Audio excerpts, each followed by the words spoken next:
Commentary on the book of Genesis, chapter 1 to 11, part 2. Chapter 5, the priestly list of generations. One third is filled with the generations which are important to Israel's people's culture. Okay, like other cultures of Asia where the generational list is very important. God made man in his own image and likeness. Adam used for both Adam and Eve. Even though in sin, which continues in man, he is still the image and likeness of God. The number of years lived for each generation is mentioned. Now it is also mentioned that Seth was created in Adam's likeness. This is the first deviation from the normal pattern. The second deviation is Enoch. Enoch does not die. He is like Elijah. He goes up to heaven. Even though sin increases, Enoch goes to heaven. He continues to walk with the Lord. There are no statements to prove in this generational list, but Hebrews are modest about their age. The Egyptians mention thousands of years as their age. As the sin increases, the physical life and the fullness of life decreases. The 365 years of Enoch, which is 1 year days, is equal to the fullness of life. The names of the generations, the ages, the order are all jumbled, but message is important. The last descendant of Cain is Lamech. Lamech is the descendant of Seth, the father of Noah. Lamech wants to be relieved from Adam's curse. So Cain's line has a lot of sin. Lamech's line wants relief, but he boasts of his sin. The first Lamech boasts of his sin. The second Lamech wants salvation. One has two beings in humans. There are two Lamechs in each human being. One wants sin, one wants God. Lamech is the father of Noah. Deep in us, there is a Lamech that is longing and thirsting for comfort, for salvation. Between Adam and Noah, there are 10 generations, and between Noah to Abraham, there are 10 generations. We belong to the Eden. The years as we walk continue to sin, like Cain, like Lamech. The final destiny is to walk back to Eden, where we will meet God. So we move away from Eden and then we go towards Eden. That is the human life. Our origin is from God and our final destination is God. With God's help, we can reach heaven. Chapter 6 talks about the story of Noah. The sons of God, that were angels, married the daughters of man. So it was a mixed marriage, and they were great warriors. Only 120 years, but Noah lived for 600 years. Okay, it is the flesh and the breath of God that makes man. Why Noah's story is so important? The flood stories are mentioned even in the other cultures. The exiled Jews, when they were in Babylon for so many years, their culture shaped the Jews. They lost the land, their temple, their king. Noah and the flood reminds them of the exile. Everything destroyed, few were saved. In Israel, there is no river, so this is a borrowed story. In other stories, God is jealous of human beings. Exile was a result of sin because human beings sinned. So all these ideas are portrayed in this story. It is written by these two authors follow two different traditions, the Yahweh tradition and the Elohim's tradition. The Yahweh tradition says there were 7 clean pairs of animal, 1 unclean pair of animal, whereas the Elohim tradition says there was only 1 pair of animals. The Yahweh tradition says there were 40 days of rain, whereas Elohim tradition says that floods were overcame and lasted for 6 months, and it took 6 months to dry. And in the Yahweh tradition, God is angry and wants to destroy because mankind sinned. It shows an experimental type of God. Whereas the Elohim tradition says God does not want to destroy human beings, but human beings want to destroy themselves. God wants to save the earth. These two traditions are combined into one story. There is a relationship between sin and corruption of the world. Human beings continue to sin. Now there are laws against murder, but the focus is not about destruction, but of the salvation of a few with a covenant in order to continue the creation. God is a saving God and wishes to save humanity. There is a universal covenant with all the covenants. The author says the earth was corrupt, there was violence, murder. God had to destroy the earth. Man was destroying it. There is a comparison between Noah and Moses. The ark is like a basket, and baby Moses was also saved by the basket. The word to save, savior, is used 2 times in the Old Testament. Noah saves humanity from destruction, whereas Moses later saves Israel from slavery. So they are the saviors and a reflection of Christ. The strange thing about this ark was that it was rudderless. The people in exile were not knowing their future. There was no control of their lives in their hand. God had taken them out as though in an ark, and that ark becomes a salvation instrument. God's ways are unknown. There is no control. We think that God is creating exile or the ark for destruction, but God is in control. There was complete destruction caused by the flood because the water had raised even above the highest mountain. It speaks of the Israelites and their destruction of Jerusalem and their glorious city. It rained for 40 days. There was undoing of creation and destruction of sin. God had created the world by separation of the waters. Now the waters gushes back, undoing God's work by destroying the world rather than creating it. God remembers Noah in the midpoint of the story, just as He remembered the people of exile and during the slavery in Egypt. He remembers Noah and acts on behalf of him. In the same way, He remembers His servant David and through him brings salvation to Israel. God remembers us through the rough seas of life. Once the flood waters started receding, God once again is recreating a new creation. It takes 150 days. Saving of people was like creating them again into a new people. After the exile, like everything was destroyed, they had to rebuild, and it took 200 years to build. It was a hard time, the time of salvation. But God is constantly creating us anew. The waters are abated very slowly, slow and recovery of the people after the return from exile. The damage of sin cannot be undone fast because the consequences are great. It affects every other person.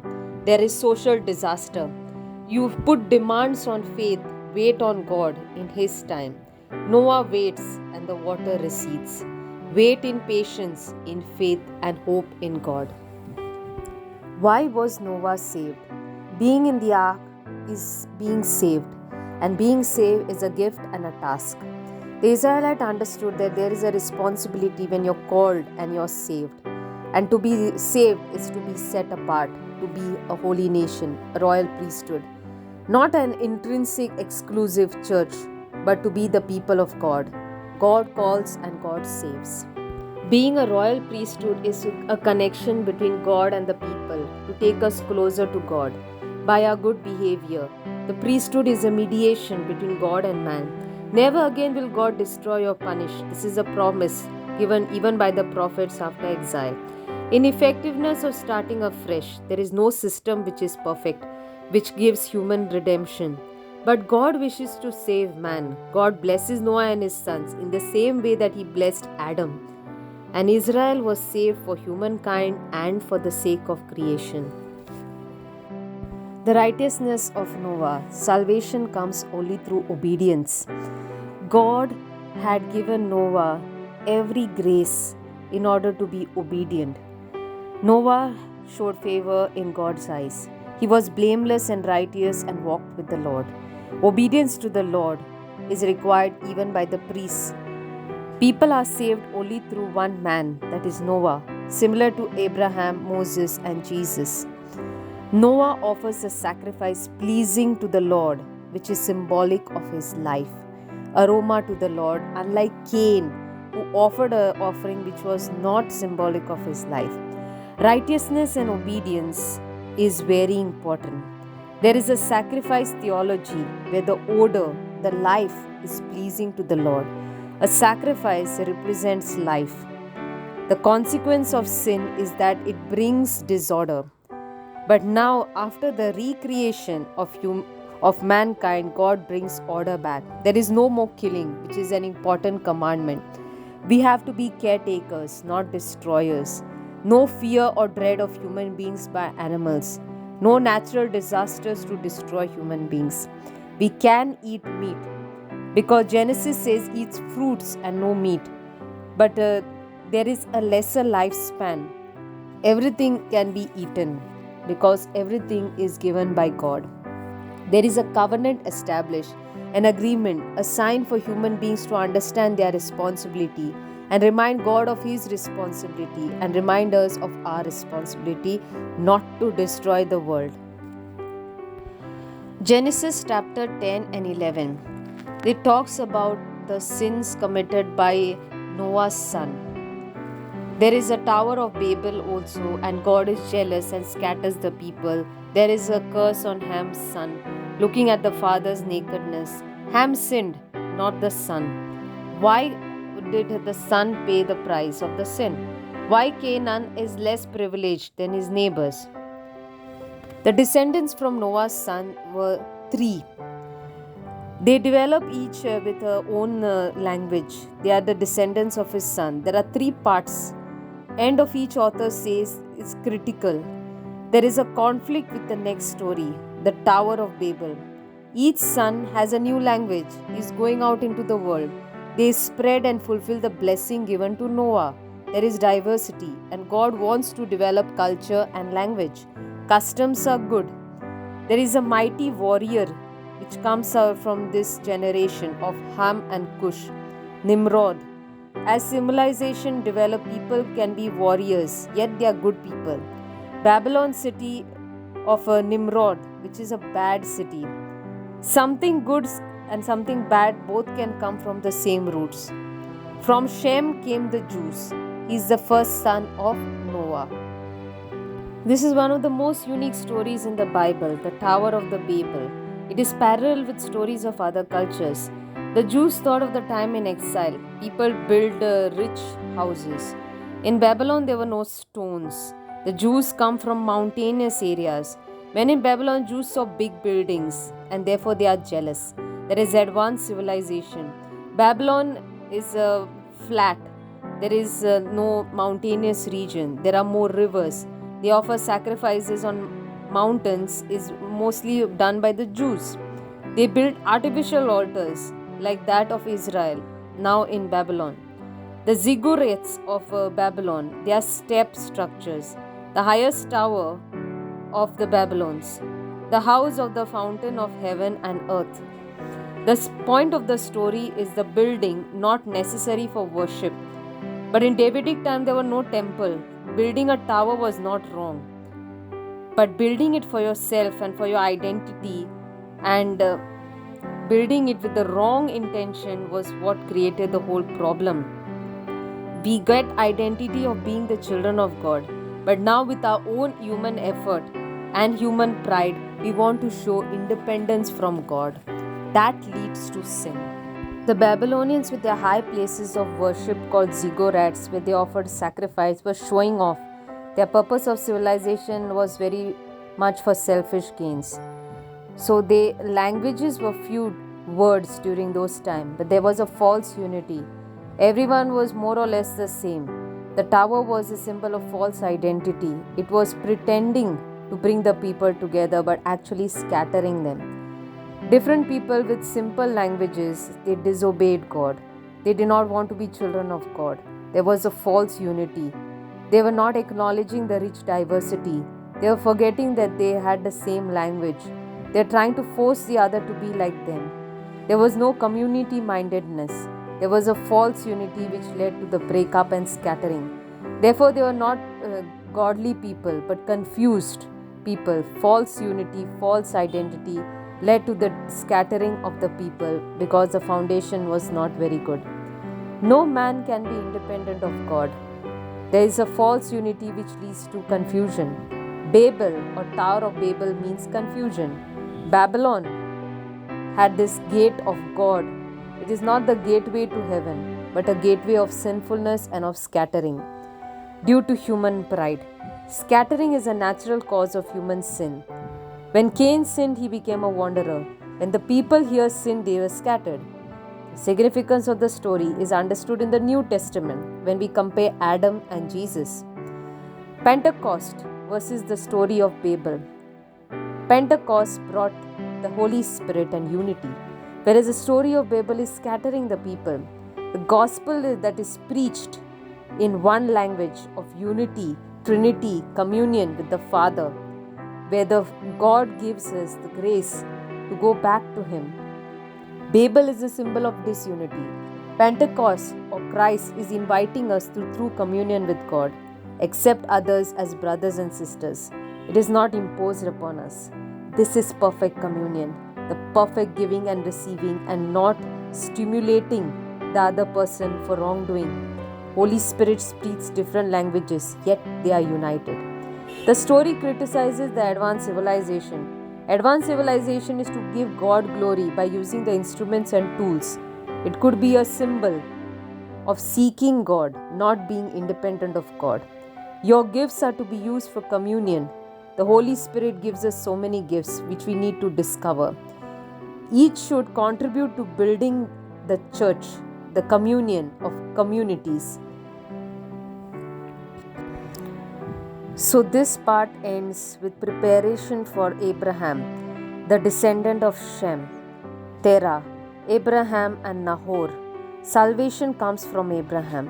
There's a new style of text in this book. A new history begins from chapter 12.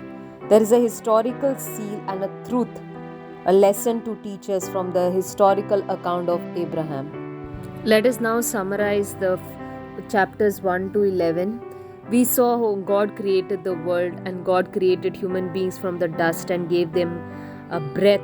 We saw the relationship between God and human beings. We saw the first sin of disobedience and its consequences on God and man relationship, man and man relationship, and man and nature relationship.